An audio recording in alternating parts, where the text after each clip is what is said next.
ดนี้พ่อเมื่อสังดอกกาดขามอันมูลเปลี่ยนดอกมาถึงเฮ็ดให้พวงดอกสนเฮาสะดวกดีอันหลายด้าน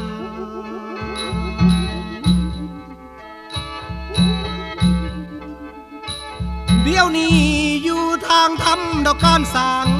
อันหน้าสวนดอกหัวให้ไผบ่มีนอนเกลือนหามอันตามแท้แต่สิทำนานา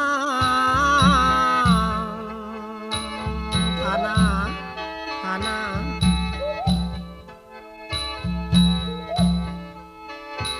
อันนี้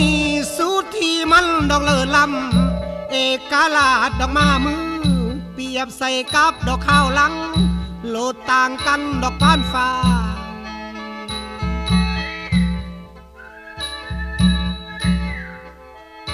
แม้นว่าไผ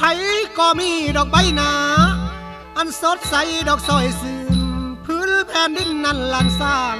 แม้นแต่เล่านั่นเองอ่างอันเป็นเจ้าดอกนางปองนั่นเอง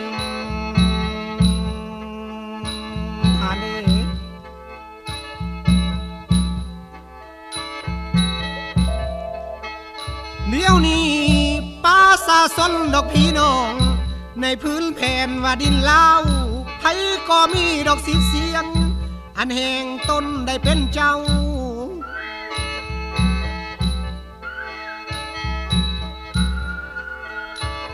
อันหนึ่งสามัคคีดอกหอมเขาเป็นกำลังอันกาเกณฑ์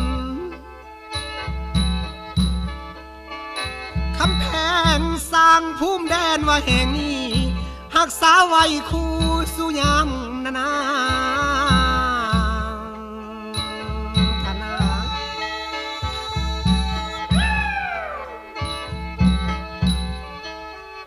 แม้นว่า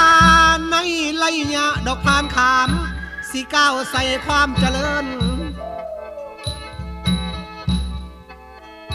ทั้งแม่น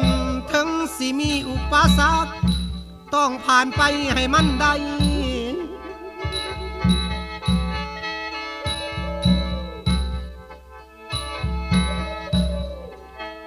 เดี๋ยวนี้คนอยู่ในดอกภูมิพื้นอันลาวเฮาทั้งประเทศสามัคคีดอกผู้มันอันพันเกี่ยวบ่ปล่อยวางนานา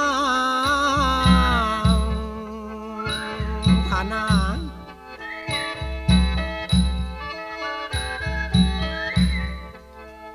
จังแม่นสมสื่อลาวดอกเอกอ่าง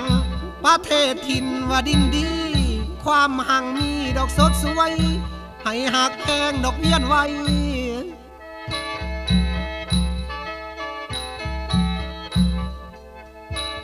อันหนึ่งเหตุให้พายดอกในแนนอันแข็งแห้งสุดขนาดสาดสีเฮืองนั้นหุงนั้นหมดถูกซนดอกสาสันต้องหันเข่าดอกห่วมแห้ง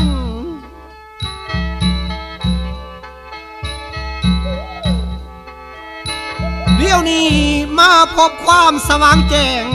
ต้องบุกบันดอกคันแข็งซุ้มเหือแห้งโฮมประสานพัฒนาดอกเมืองบ้าน